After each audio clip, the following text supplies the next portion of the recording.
قال فما خطبكم أيها المرسلون قالوا إنا أرسلنا إلى قوم مجرمين لنرسل عليهم حجارة من طين مسومة عند ربك للمسرفين فأخرجنا من كان فيها من المؤمنين فما وجدنا فيها غير بيت من المسلمين وتركنا فيها آية للذين يخافون العذاب الأليم وفي موسى إذ أرسلناه إلى فرعون بسلطان مبين فتولى بركنه وقال ساحر أو مجنون فأخذناه وجنوده فنبذناهم في اليم وهو مليم وفي عاد إذ أرسلنا عليهم الريح العقيم ما تذر من شيء أتت عليه إلا جعلته كالرميم وفي ثمود إذ قيل لهم تمتعوا حتى حين فعتوا عن أمر ربهم فأخذتهم الصاعقة وهم ينظرون فما استطاعوا من قيام وما كانوا منتصرين وقوم نوح من قبل إنهم كانوا قوما فاسقين والسماء بنيناها بأيد وإنا لموسعون والأرض فرشناها فنعم الماهدون ومن كل شيء خلقنا زوجين لعلكم تذكرون ففروا إلى الله إني لكم منه نذير مبين ولا تجعلوا مع الله إلها آخر إني لكم منه نذير مبين كذلك ما أتى الذين من قبلهم من رسول إلا قالوا ساحر أو مجنون أتواصوا به بل هم قوم طاغون فتول عنهم فما أنت بملوم وذكر فإن الذكرى تنفع المؤمنين وما خلقت الجن والإنس إلا ليعبدون ما أريد منهم من رزق وما أريد أن يطعمون إن الله هو الرزاق ذو القوة المتين فإن للذين ظلموا ذنوبا مثل ذنوب أصحابهم فلا يستعجلون فويل للذين كفروا من يومهم الذي يوعدون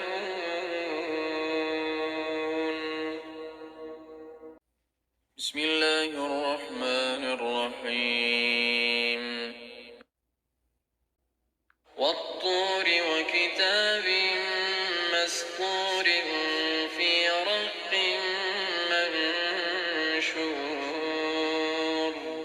والبيت المعمور والسقف المرفوع والبحر المسجور إن عذاب ربك لواقع ما له من دافع يوم تمور السماء مورا وتسير الجبال سيرا فويل يومئذ للمكذبين الذين هم في خوض يلعبون يوم يدعون إلى نار جهنم دعا هذه النار التي كنتم بها تكذبون أفسحر هذا أم أنتم لا تبصرون اصلوها فاصبروا أو لا تصبروا سواء عليكم إنما تجزون ما كنتم تعملون إن المتقين في جنات ونعيم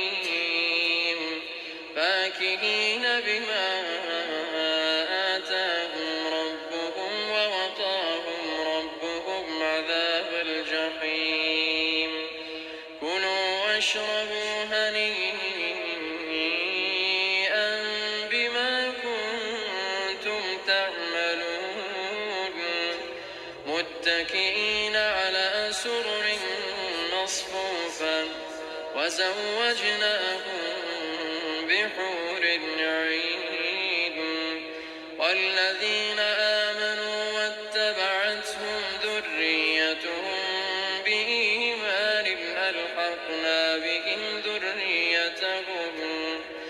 ألحقنا بهم ذريتهم وما ألتناهم من عملهم من شيء كل امرئ بما كسب رهين وأمددناهم بفاكهة ولحم مما يشتهون يتنازعون فيها كأسا لا لكم فيها ولا تأثيم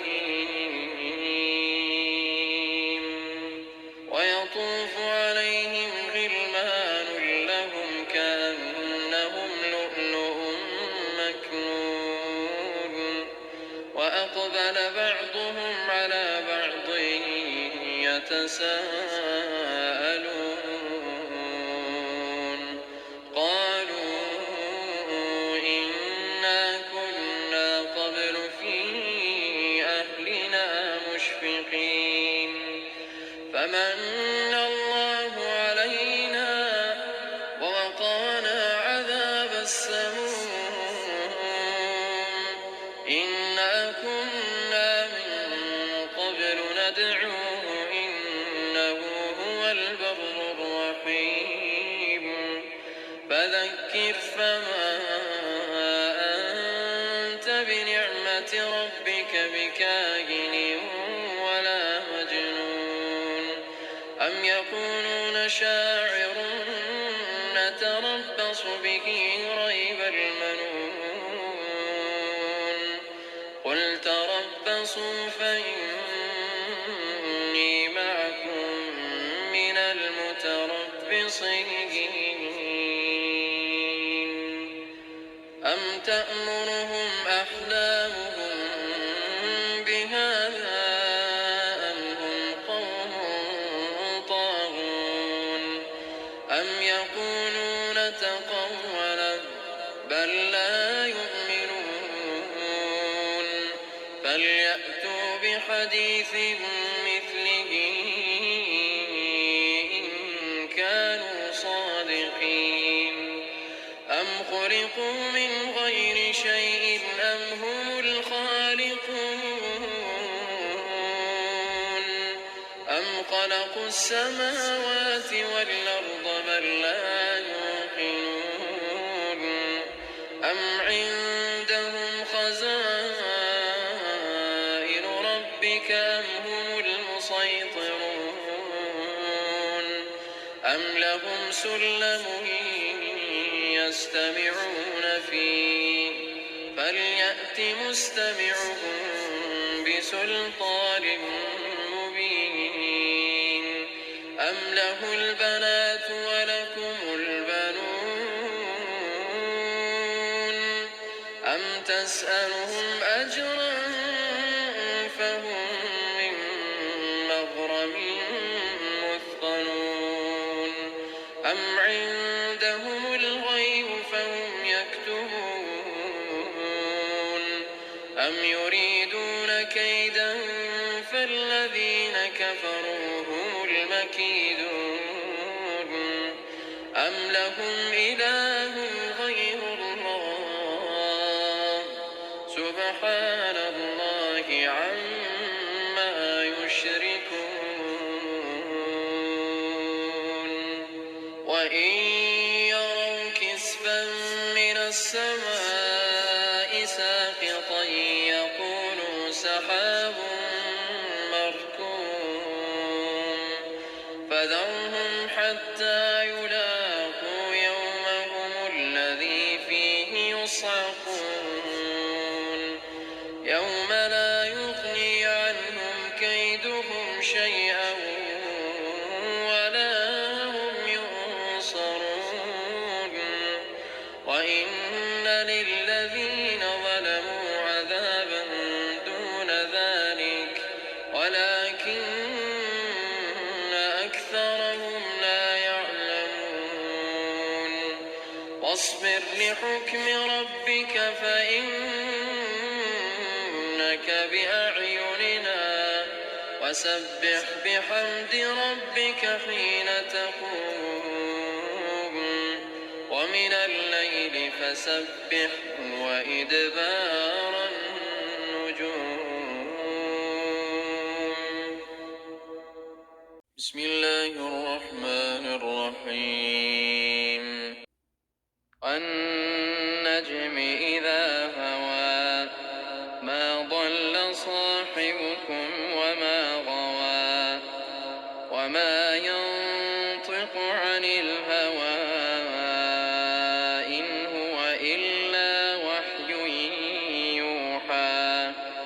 علمه شديد القوى ذو مرة فاستوى وهو بالأفق الأعلى ثم دنا فتدلى فكان قاب قوسين أو أدنى فأوحى إلى عبده ما أوحى ما كذب الفؤاد ما رأى أفتمارونه على ما يرى ولقد رآه نزلة أخرى عند سدرة المنتهى عندها جنة المأوى إذ يغشى السدرة ما يغشى ما زاغ البصر وما طغى لقد رأى من آيات ربه الكبرى أفرأيتم اللات والعزى ومناة الثالثة الأخرى ألكم الذكر وله الأنثى تلك إذا قسمة ضيزى إن هي إلا أسماء سميتموها أنتم وآباؤكم ما أنزل الله بها من سلطان إن يتبعون إلا الظن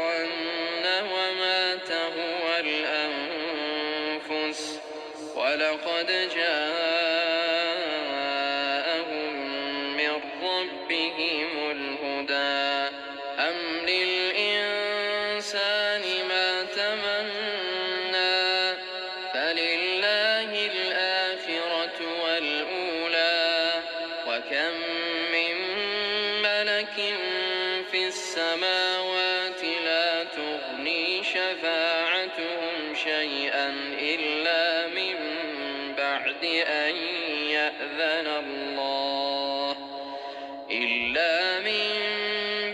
أن يأذن الله لمن يشاء ويرضى إن الذين لا يؤمنون بالآخرة ليسمون الملائكة تسمية الأنثى وما لهم به من علم إن يتبعون إلا الظن وإن الظن لا يغني من الحق شيئا فأعرض عمن تولى عن ذكرنا ولم يرد إلا الحياة الدنيا ذلك مبلغهم من العلم إن ربك هو أعلم بمن ضل عن سبيله وهو أعلم بمن اهتدى ولله ما في السماوات وما في الأرض ليجزي الذين أساءوا بما عملوا ويجزي الذين أحسنوا بالحسنى الذين يجتنبون كبائر الإثم والفواحش إلا اللمم إن ربك واسع المغفرة هو أعلم بكم إذ أنشأكم من الأرض وإذ أنتم أجنة في بطون أمهاتكم فلا تزكوا أنفسكم هو أعلم بمن اتقى أفرأيت الذي تولى وأعطى قليلا وأكدى أعنده علم الغيب فهو يرى أم لم ينبأ بما في صحف موسى وإبراهيم الذي وفى ألا تزر وازرة وزر أخرى وأن ليس للإنسان إلا ما سعى وأن سعيه سوف يرى ثم يجزاه الجزاء الأوفى وأن إلى ربك المنتهى وأنه هو أضحك وأبكى وأنه هو أمات وأحيا وأنه خلق الزوجين الذكر والأنثى من نطفة إذا تمنى وأن عليه النشأة الأخرى وأنه هو أغنى وأقنى وأنه هو رب الشعرى وأنه أهلك عادا الأولى وثمود فما أبقى وقوم نوح من قبل إنهم كانوا هم أظلم وأطغى والمؤتفكة أهوى فغشاها ما غشا فبأي آلاء ربك تتمارى هذا نذير من النذر الأولى أزفت الآزفة ليس لها من دون الله كاشفة أفمن هذا الحديث تعجبون وتضحكون ولا تبكون وأنتم سامدون فاسجدوا لله واعبدوا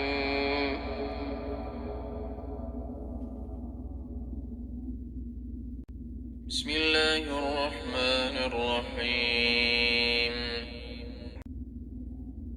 اقتربت الساعة وانشق القمر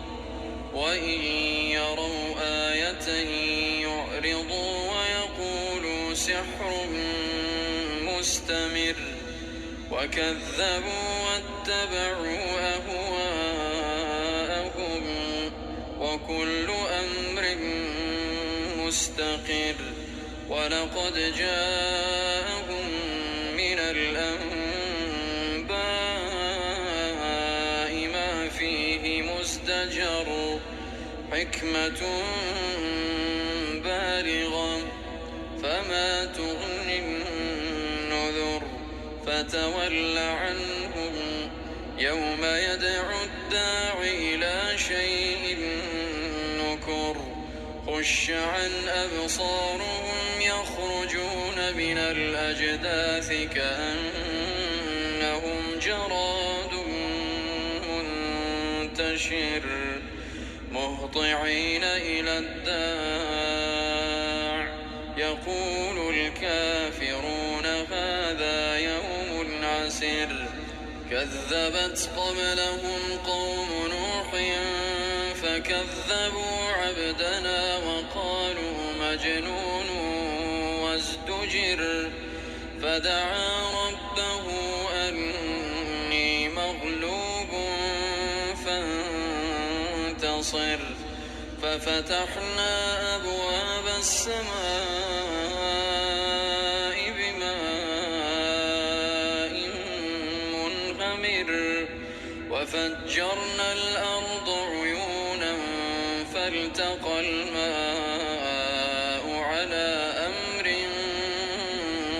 قد قدر وحملناه على ذات ألواح ودسر تجري بأعيننا جزاء لمن كان كفر ولقد تركناها آية فهل من مدكر فكيف كان عذابي ونذر ولقد يسرنا القرآن للذكر فهل من مدكر كذبت عاد فكيف كان عذابي ونذر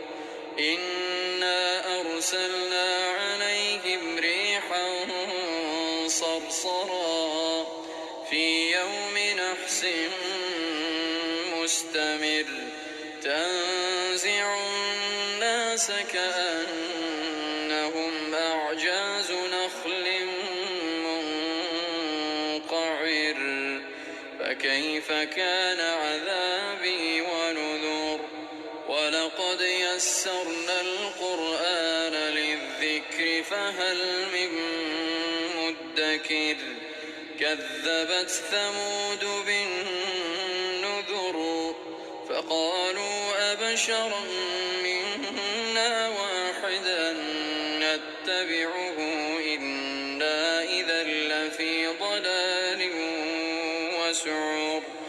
ألقي الذكر عليه من بيننا بل هو كذاب أشر سيعلمون غدا من الكذاب الأشر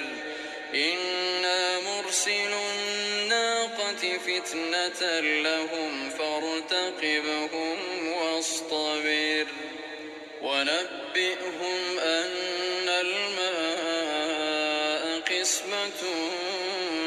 بينهم كل شرب محتضر فنادوا صاحبهم فتعاطى فعقر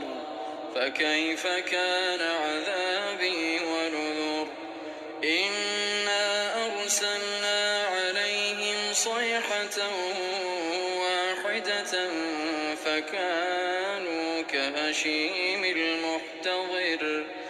ولقد يسرنا القرآن للذكر فهل من مدكر كذبت قوم لوط بالنذر إنا أرسلنا عليهم حاصبا إلا آل لوط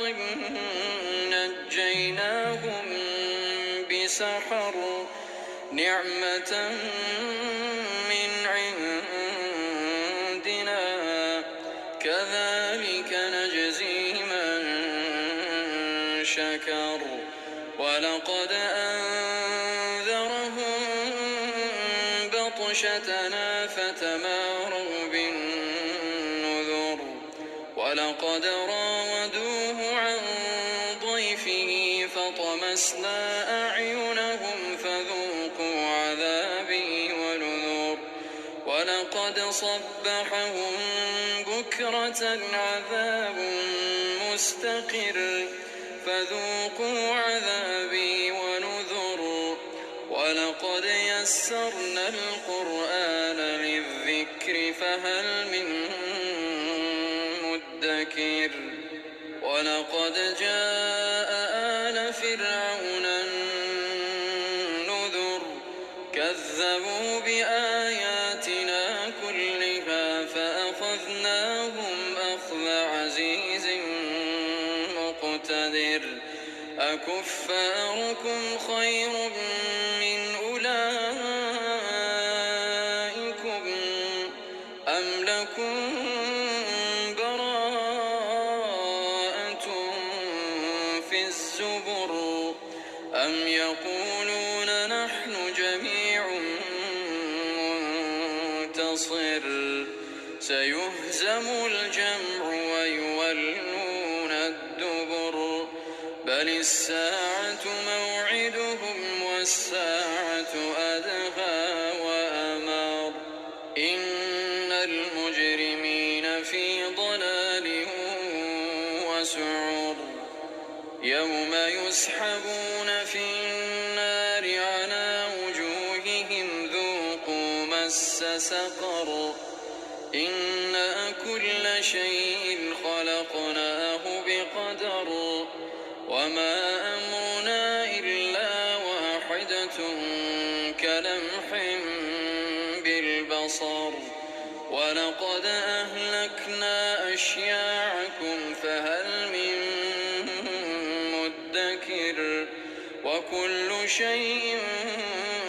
فعلوه في الزبر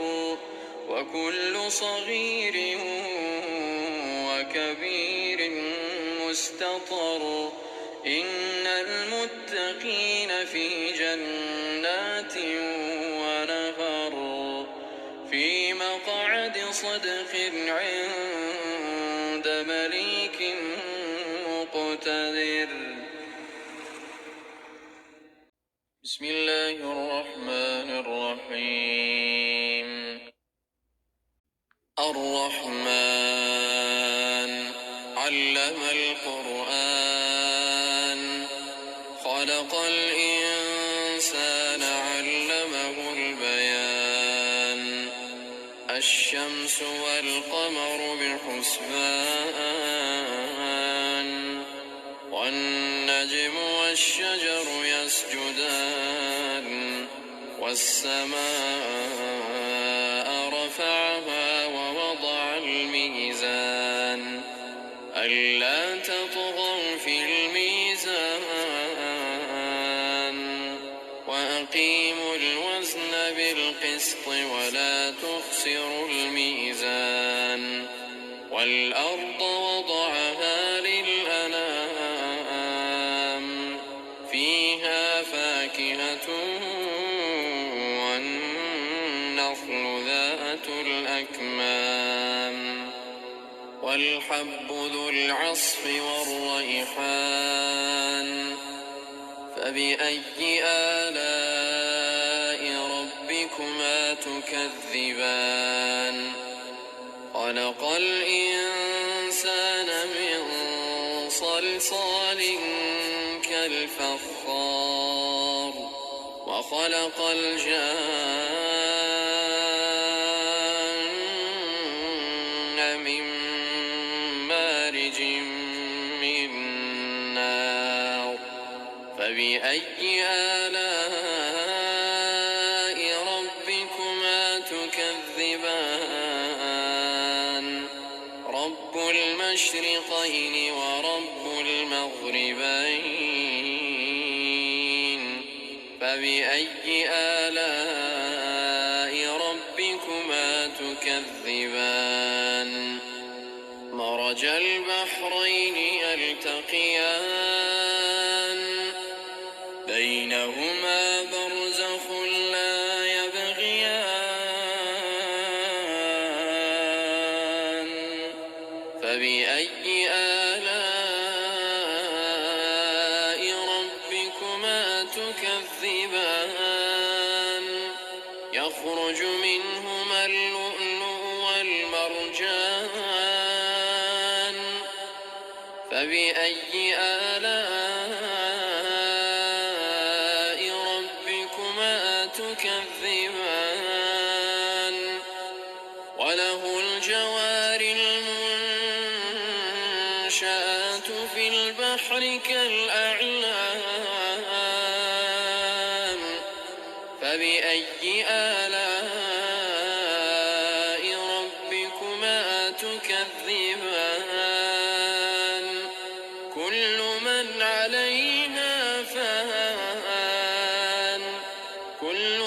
عليها فان ويبقى وجه ربك ذو الجلال والإكرام فبأي آلاء ربكما تكذبان يسأله من في السماوات والأرض كل يوم هو في شأن فبأي آلاء ربكما تكذبان سنفرغ لكم أيها الثقلان فبأي آلاء ربكما تكذبان يا معشر الجن والإنس إن استطعتم أن تنفذوا من أقطار السماوات والأرض فانفذوا لا تنفذون إلا بسلطان فبأي آلاء ربكما تكذبان يرسل عليكما شواظ من نار ونحاس فلا تنتصران فبأي آلاء ربكما تكذبان فإذا انشقت السماء فكانت وردة كالدهان فبأي آلاء ربكما تكذبان فيومئذ لا يسأل عن ذنبه إنس ولا جان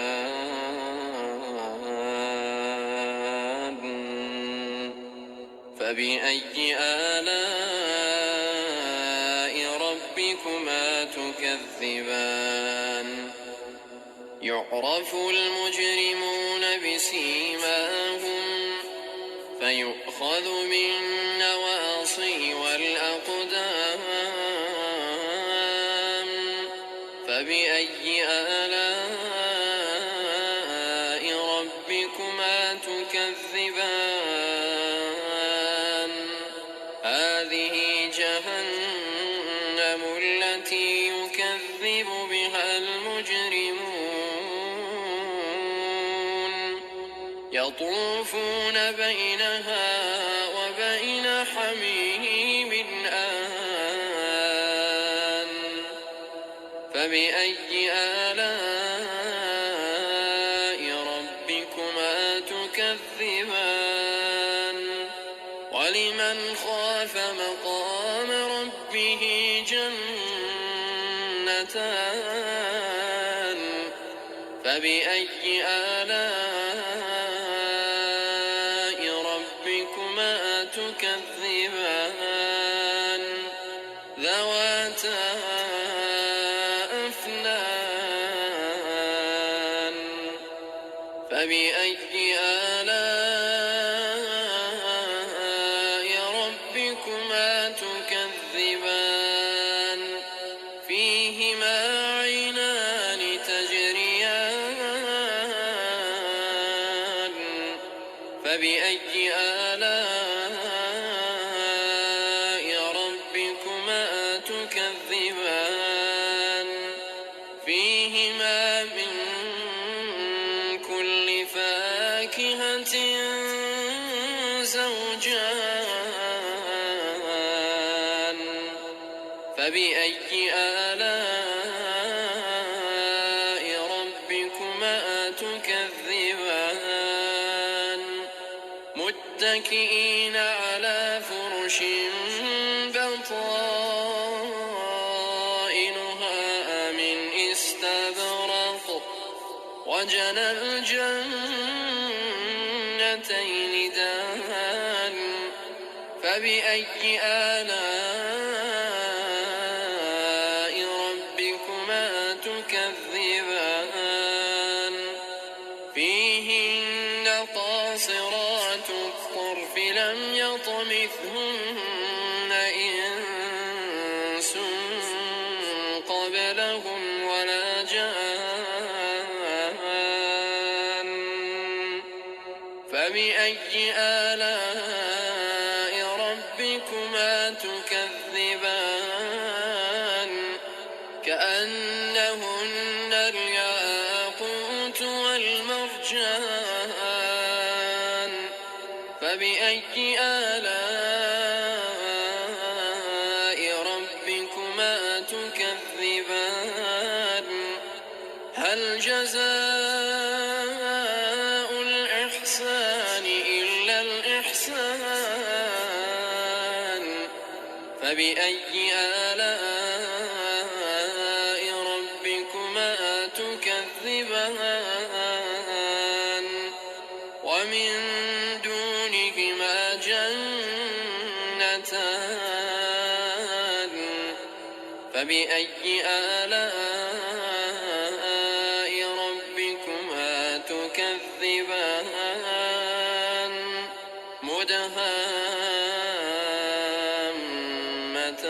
مدهامتان فبأي آلاء ربكما تكذبان فيهما عينان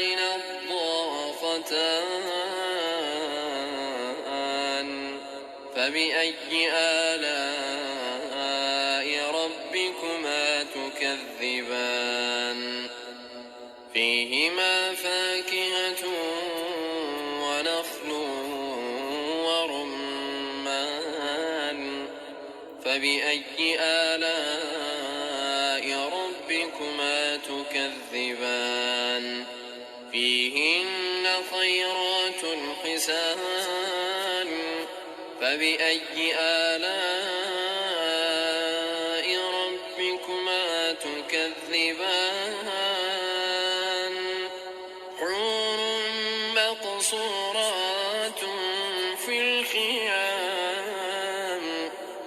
فبأي آلاء ربكما تكذبان لم يطمثهن إنس قبلهم ولا جان فبأي آلاء ربكما تكذبان متكئين على رفرف خضر وعبقري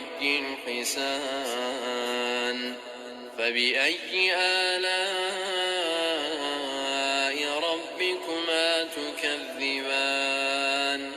تبارك اسم ربك ذي الجلال والإكرام.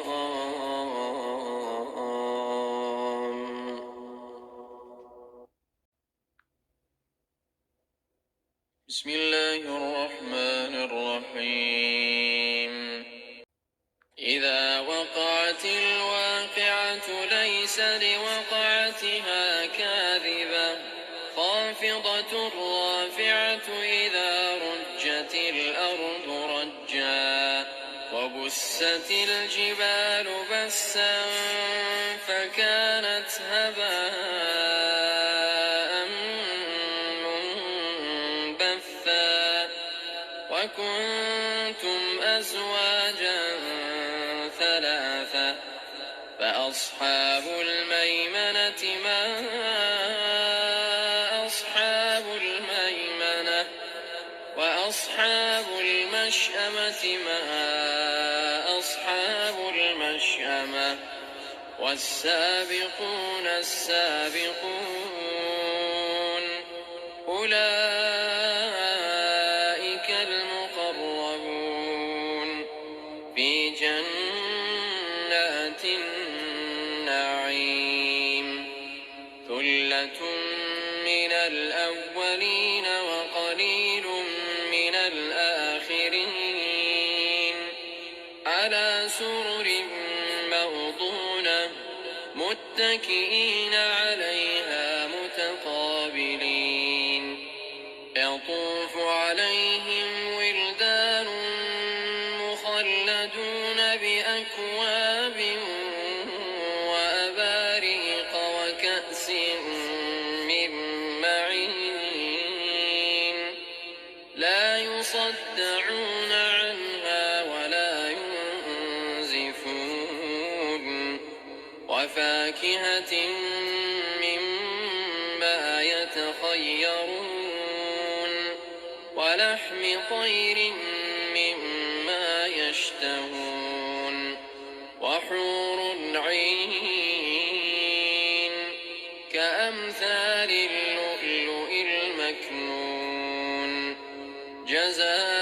جزاء بما كانوا يعملون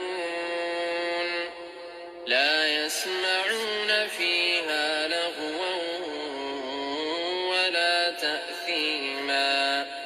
إلا قيلا سلاما سلاما وأصحاب اليمين ما أصحاب اليمين في سدر مخضود وطلح منضود وظل ممدود وماء مسكوب وفاكهة كثيرة لا مقطوعة ولا ممنوعة وفرش مرفوعة إنا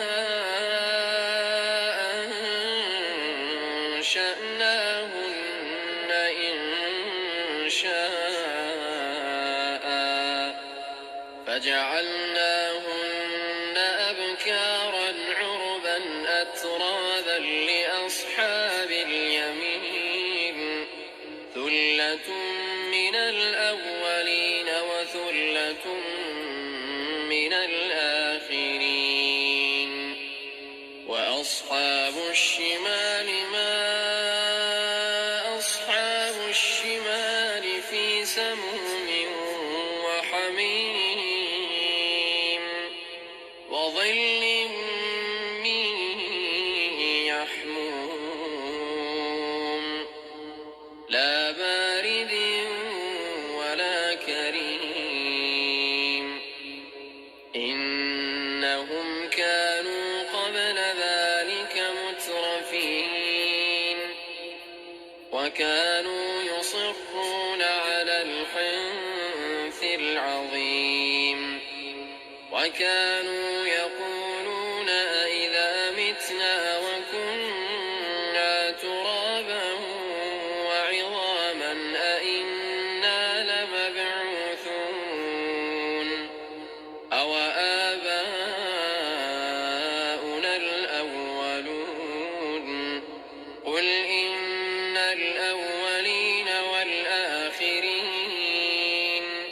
لمجموعون إلى ميقات يوم معلوم ثم إنكم أيها الضالون المكذبون لآكلون من شجر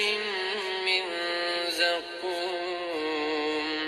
فمالئون منها البطون فشاربون عليه من الحميم فشاربون شرب الهيم هذا نزلهم يوم الدين نحن خلقناكم فلولا تصدقون أفرأيتم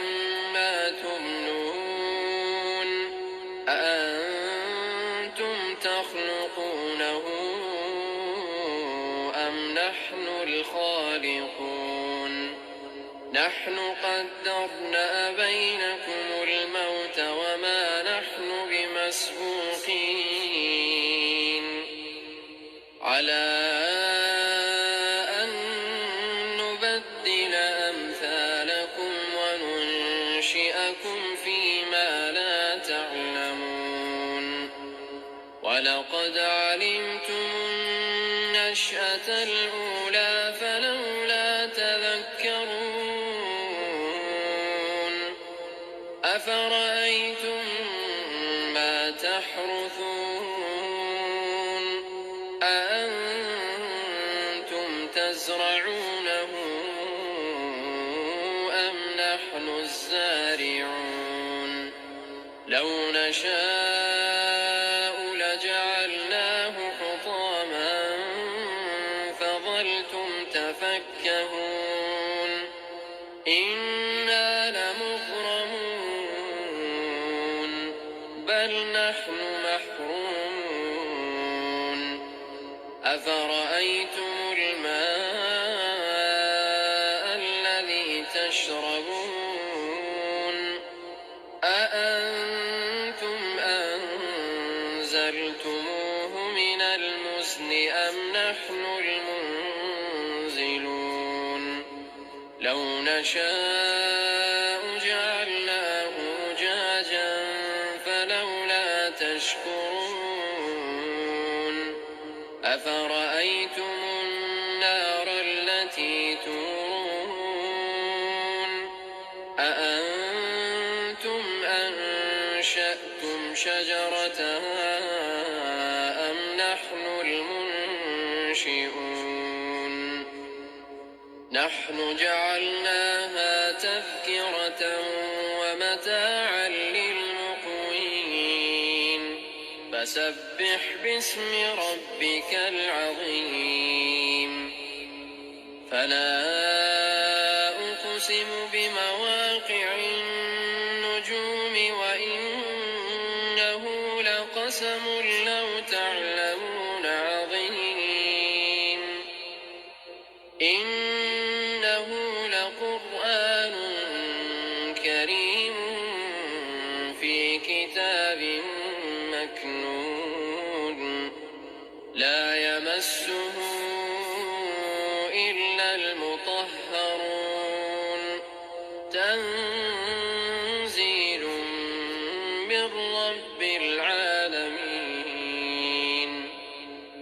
أفبهذا الحديث أنتم مدهنون وتجعلون رزقكم أنكم تكذبون فلولا إذا بلغت الحلقوم وأنتم حينئذ تنظرون ونحن أقرب إليه منكم ولكن لا تبصرون فلولا إن كنتم غير مدينين ترجعونها إن كنتم صادقين فأما إن كان من المقربين فروح وريحان وجنة نعيم وأما إن كان من أصحاب اليمين فسلام لك من أصحاب اليمين وأما إن كان من المكذبين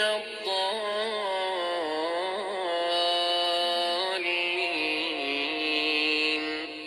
فنزل من حميم وتصلية جحيم إن هذا لهو حق اليقين فسبح باسم ربك العظيم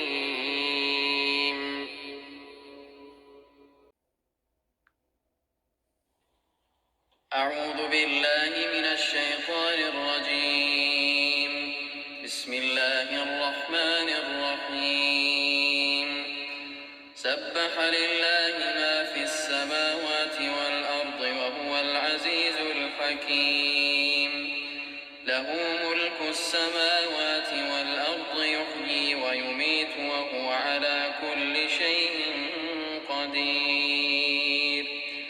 هو الأول والآخر والظاهر والباطن وهو بكل شيء عليم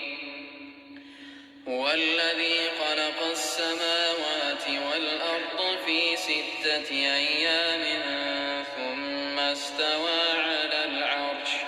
يعلم ما يلج في الأرض وما يخرج منها وما ينزل من السماء وما يعرج فيها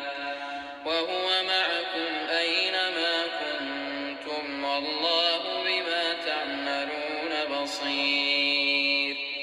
له ملك السماوات والأرض وإلى الله ترجع الأمور يولج الليل في النهار ويولج النهار في الليل وهو عليم بذات الصدور آمنوا بالله ورسوله وأنفقوا مما جعلكم مستخلفين فيه فالذين آمنوا منكم وأنفقوا لهم أجر كبير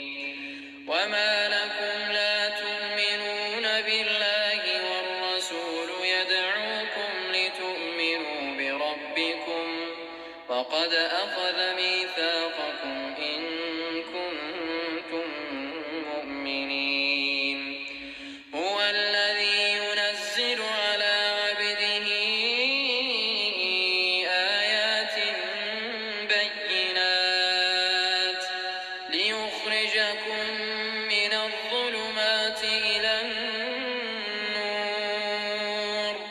وإن الله بكم لرءوف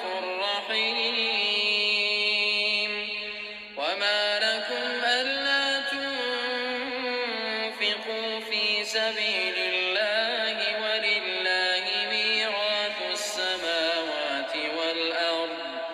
لا يستوي منكم من أنفق من قبل الفتح وقاتل أولئك أعظم درجة من الذين أنفقوا من بعد وقاتلوا وكلا وعد الله الحسنى والله بما تعملون خبير من ذا الذي يقرض الله قرضا حسنا فيضاعفه له وله أجر كريم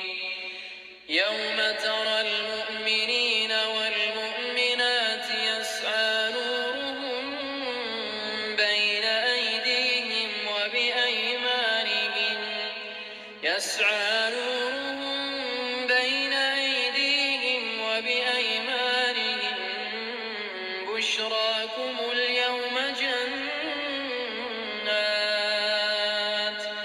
بشراكم اليوم جنات تجري من تحتها الأنهار خالدين فيها ذلك هو الفوز العظيم يوم يقول المنافقون والمنافقات للذين آمنوا انظرونا نقتبس من نوركم قيل ارجعوا وراءكم فالتمسوا نورا فضرب بينهم بسور له باب باطنه فيه الرحمة وظاهره من قبله العذاب ينادونهم ألم نكن معكم قالوا بلى ولكنكم فتنتم أنفسكم وتربصتم وارتبتم وغرتكم الأماني حتى جاء أمر الله وغركم بالله الغرور فاليوم لا يؤخذ منكم فدية ولا من الذين كفروا مأواكم النار هي مولاكم وبئس المصير ألم يأن للذين آمنوا أن تخشع قلوبهم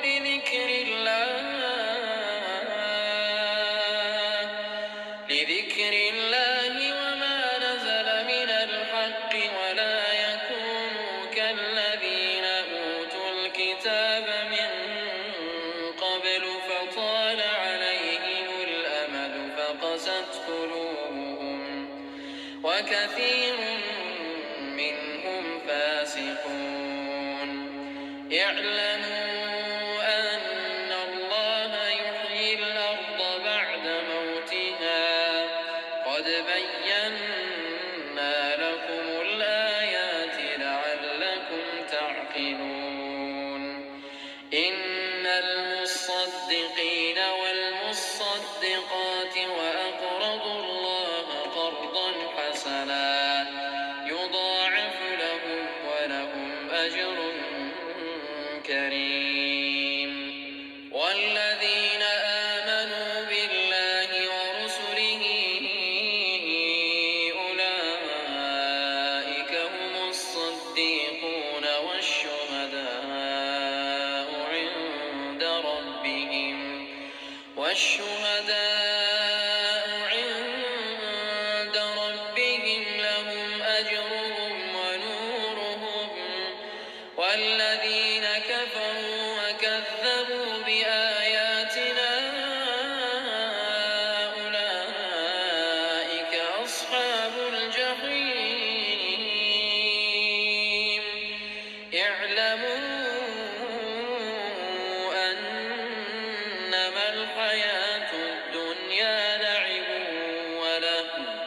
وزينة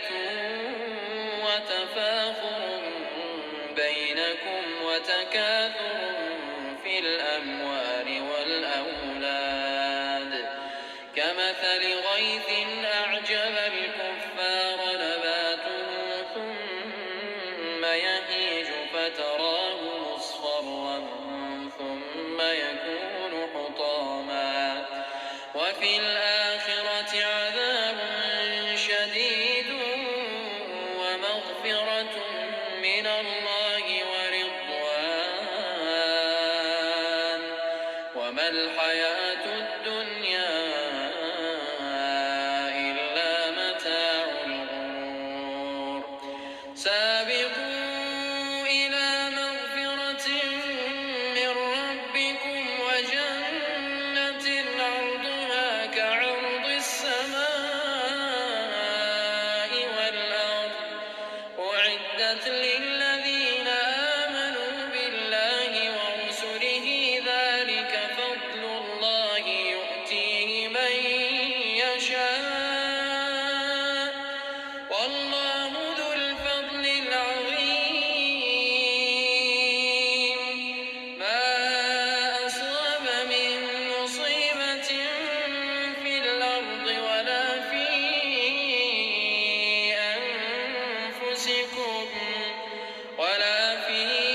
أنفسكم إلا في كتاب من قبل أن نبرأها إن ذلك على الله يسير لكي لا تأسوا على ما فاتكم ولا تفرحوا بما آتاكم والله لا يحب كل مختال فخور الذين يبخلون ويأمرون الناس بالبخل ومن يتول فإن الله هو الغني الحميد لقد أرسلنا رسلنا بالبينات وأنزلنا معهم الكتاب والميزان ليقوم الناس بالقسط وأنزلنا الحديد فيه بأس شديد ومنافع للناس وليعلم الله من ينصره ورسله بالغيب إن الله قوي عزيز ولقد أرسلنا نوحا وإبراهيم وجعلنا في ذريتهما النبوة والكتاب فمنهم مهتد وكثير منهم فاسقون ثم قفينا على آثارهم برسلنا وقفينا بعيسى ابن مريم وآتيناه الإنجيل وجعلنا في قلوب الذين اتبعوه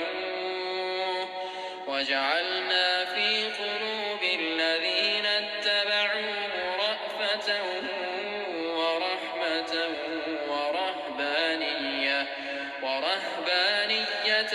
ابتدعوها ما كتبناها عليهم إلا ابتغاء رضوان الله فما رعوها حق رعايتها فآتينا الذين آمنوا منهم أجرهم وكثير منهم فاسقون يا أيها الذين آمنوا اتقوا الله وآمنوا برسوله يؤتكم كفلين من رحمته ويجعل لكم نورا تمشون به ويغفر لكم والله غفور رحيم لئلا يعلم